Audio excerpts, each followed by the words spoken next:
You made me test durian pizza, coffee durian, teh tarik. Yes. I remember that day, I was really excited because all this flavor, and I think it really can work also in Europe. Then I discovered that there's something magic about this Musang cake. As the Malaysian tradition. Yes. Something magic and really can attract and make people to a certain extent crazy about it.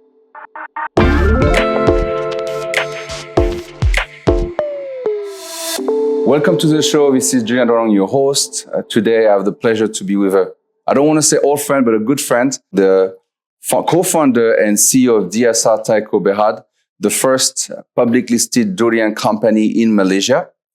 Thank you so much, Dato, for being with us today. It's a true pleasure to be with you.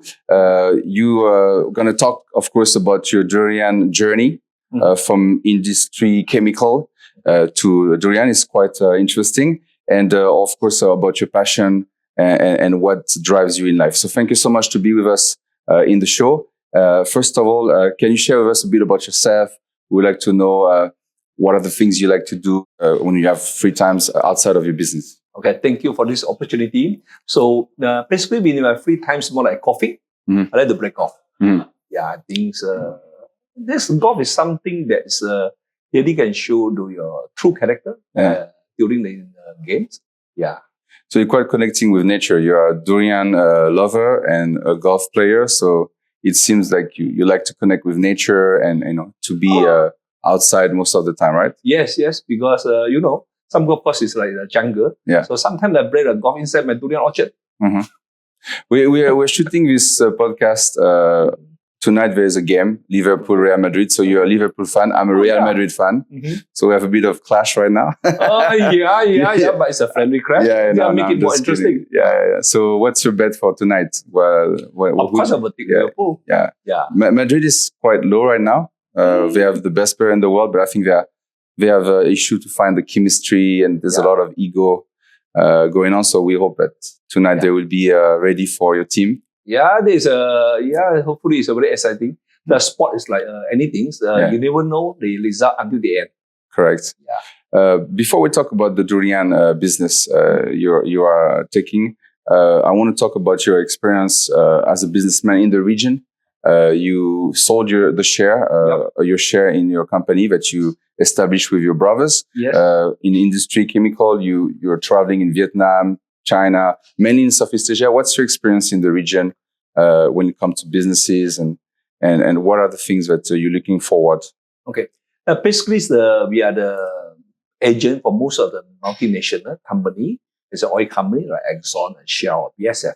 Yeah. Of course, I travel in this country. I've seen a lot of different culture.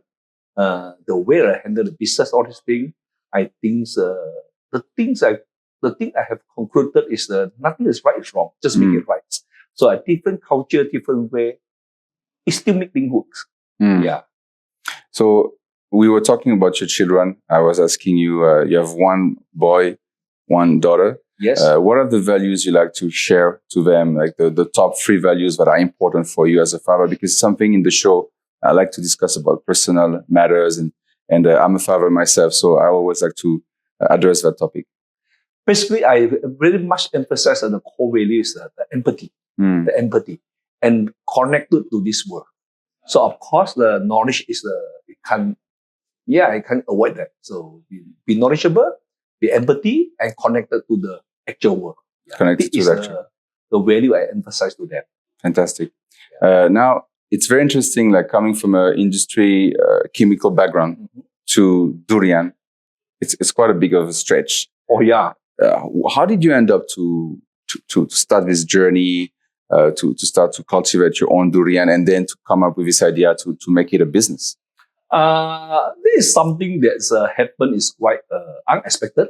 So basically, of course, I love durians, especially Musang cake. So I started with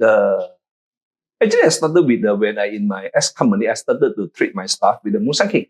So the way I see the aspiration and all this thing, then I discovered that there's something magic about this Musang cake. As a Malaysian tradition. Yes. Something magic and really can attract and make people to a certain extent crazy about it. So of course I see the potential. Yeah. After I sold the share and I retired, Then I got nothing to do for 1 or 2 years. Then I realized there is something that, because basically the Musang King, especially in China market, the demand is huge. Yes. And people love it and willing to pay for it. Correct. So I think I don't want to do this, miss this opportunity to make this Musang King as a Malaysia treasure to the world stage. Yeah. So of course, with that, we more focus on the value-added product, downstream products, which are more sustainable for business. So what are the things that, because durian is not known in the West, it's more very known in Southeast Asia. But when I first interviewed you for another publication, you were mentioning that you want at some point to, enter the European markets. You made me test durian pizza, coffee durian, teh tarik. Yes. I remember that day, I was really excited because all this flavor, and I think it really can work also in Europe. And you are specialized in branding. Like, what's your ambition with Europe, and when are you planning to start to enter the Western markets? Yes, basically the Western markets, if you enter Western markets just with fresh fruit itself, I don't think so it can make it far, because it's not so easy to accept the taste and the aroma. So we come an idea, go with the downstream products, like the pizza, the coffee. I think they were more milder. I think they were easier for them to accept it, for especially Western part of Europe and the US. Yeah. When it comes to health benefits, what are the things you can tell our viewers about why it's good to eat durian, for example? Basically, the durian is quite nutritious. Basically, it's just a fruit. So I think the benefit is there. So I think, the energy level is high. It's just become a level, I call this like an energy bar. Yeah, I can give you energy instantly. Yeah. Fantastic. You just came back from China, and you quite excited about your trip in Shanghai. Can you share with us what's going on in your business? You have some outlets or working with you. Can you share with us the location and what are you looking for with China, which seems to be your biggest market outside of Malaysia? Yeah, of course, China market is the biggest market with 1.4 billion populations.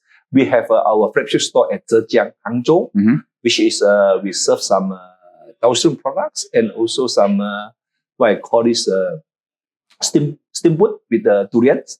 So the last event we joined in Shanghai is CIIE. So it's very surprised and very unexpected that they love our cherato, the Musang cherato. Especially our cherato is only one in Malaysia with MS, who are called this a Malaysia Standard Certification. They really love it. In what we discovered that indeed they are willing to pay, but what they want is authenticated product that is a true real products, which is DSR. We have this Malaysia standard that which can prove that he is a true real Musang King. Yeah. Because I remember when I interviewed, there are some other countries that claim to have Musang King, but actually it's not the case. Can you share about that? Like, why for you it's so important to keep that authenticity? And of course, this brand is really, really linked to Malaysia, First thing, the Malaysian government already GI, geographically the indication of the Musang King. Why is so important? Because basically this is the natural fruits. Natural fruits only come, the natural fruits, the taste and all these things only come from certain area. The altitudes, the soil types, and the climates, all these things. So basically Malaysia is blessed land for the Musang King. The certain area, especially Pakistan states, can produce a very high quality Musang King.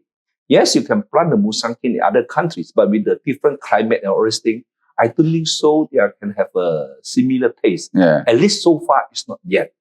So we want to have this differentiation and authentication and traceability to tell people that yes, it is the same breed, but it's a different quality.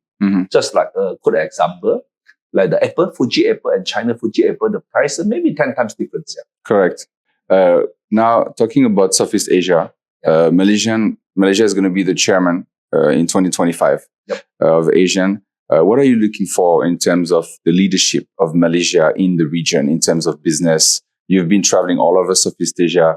What are the things that you can share to our viewers in terms of the impact that a country like Malaysia can have in the region? What are your hopes and expectations?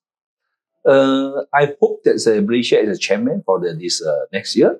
I think with that we can promote our Malaysia, because Malaysia basically got many beautiful things for the sport and all these things. Of course, Malaysia have diversity, especially diversity.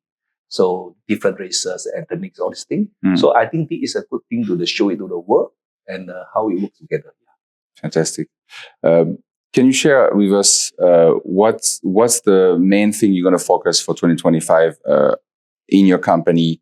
The things that we should look forward in terms of expansion and growth. What are you bullish about in 2025 with your company? Okay. Basically, the world economy on China and Southeast Asia economic outlook, of course, is better than 2024. I think this is a well-known fact. So basically, our company focus with our three maxims: from local to global, from trading to branding, and from a commodity to value-add products, which is our focus for the 2025. And of course, it's our long-term goal. Yeah. As we come out of products, with that, we hope our products are under this new unique excellence. We were based on this new unique excellence to build to develop and to research our products. When it comes to you've been publicly listed a few years back. Yep. How did it help you? Because a lot of companies wants to enter into the stock exchange. You as a startup company, like how did this move help you to grow? Can you share with us the benefits you get from it? Like, are you satisfied with this move? Looking back at this implication a few years back. Yeah, with these equity markets, we listed in Bursa. Of course, they help a lot, especially what I call this the confidence by the customer and by customer, because basically you want to list in the Bursa. First thing is the governance, corporate governance, and also is much more easier for us to raise money for the scalability to scale up our business. So you can scale it faster. Yes. Yeah. Okay. Yeah. Can you share with us, like, as a final advice for young people who wants to start a business? You've been a business owner, a business co-founder, founders. What are the things that they should look at before starting a business? Most of the viewers we have, they are still in the age that they are thinking maybe to become an entrepreneur, and you're a well-seasoned entrepreneur. Can you share with us some wisdom and advice for them to start their entrepreneur journey? Well, I think some is quite simple. Just do it. Just do it. Yeah. Just do it. Like this podcast, we just started it. Just do it. Yeah. Don't think much about it. Yeah. Don't worry about the right or wrong decision. Just make it right. Yeah, make it right. Yeah. Because from what I read, I mean, the past few months I've been focusing on this podcast, and many businessmen, actually successful ones, they failed many times before finally finding the niche or a specific business that they can be successful with. So it's about trying, right? It's about pushing the limits, and this is what you're trying to do also with your team. As a manager, how do you inspire your team to continue working with you? I remember when I visited your headquarters, I really enjoyed the vibe. All your staff still they really like you, not treating you as a boss, but also as a friend. How are you able to get that type of result with your team and to make sure everybody's on board? I think besides they have a good management, good technology, all these things, the human management is very important. You have to connect up with your staff and work as a team. So got to understand them. So I think work as a team and share with them. Yeah. Okay. So this is very important. So team building, you do some special activities with them in terms of sustainability. Also, is it something that you're paying attention, because it's a big agenda for Malaysia and the rest of the world? A couple of weeks ago, I interviewed the Minister of Sustainability and Climate Change here in Malaysia, and he was very active. He just came back from COP29 in Azerbaijan, and we talked a little bit about that. In agriculture, there's a lot of responsibility in making sure that you are focused on delivering some sustainable practices What is your take, and what are you doing in that level for the company? This is very important. That's why our company started about half a year ago with the CIRIM system 55 for ESG. This is very important for the sustainability and for the long terms, and also take care of our world. Yeah. So especially the global warming now is no joke. Yeah, Look at the weather now; it's really crazy. I think this can't be really big though. Have to commit and look for it. Yeah. It was a pleasure to interview for the second time this year, and I'm looking forward to follow your company and how it is growing. And sooner or later, it will be in the shelf in France, and I'll be happy to consume some of your products. Thank you very much. Thank you so much.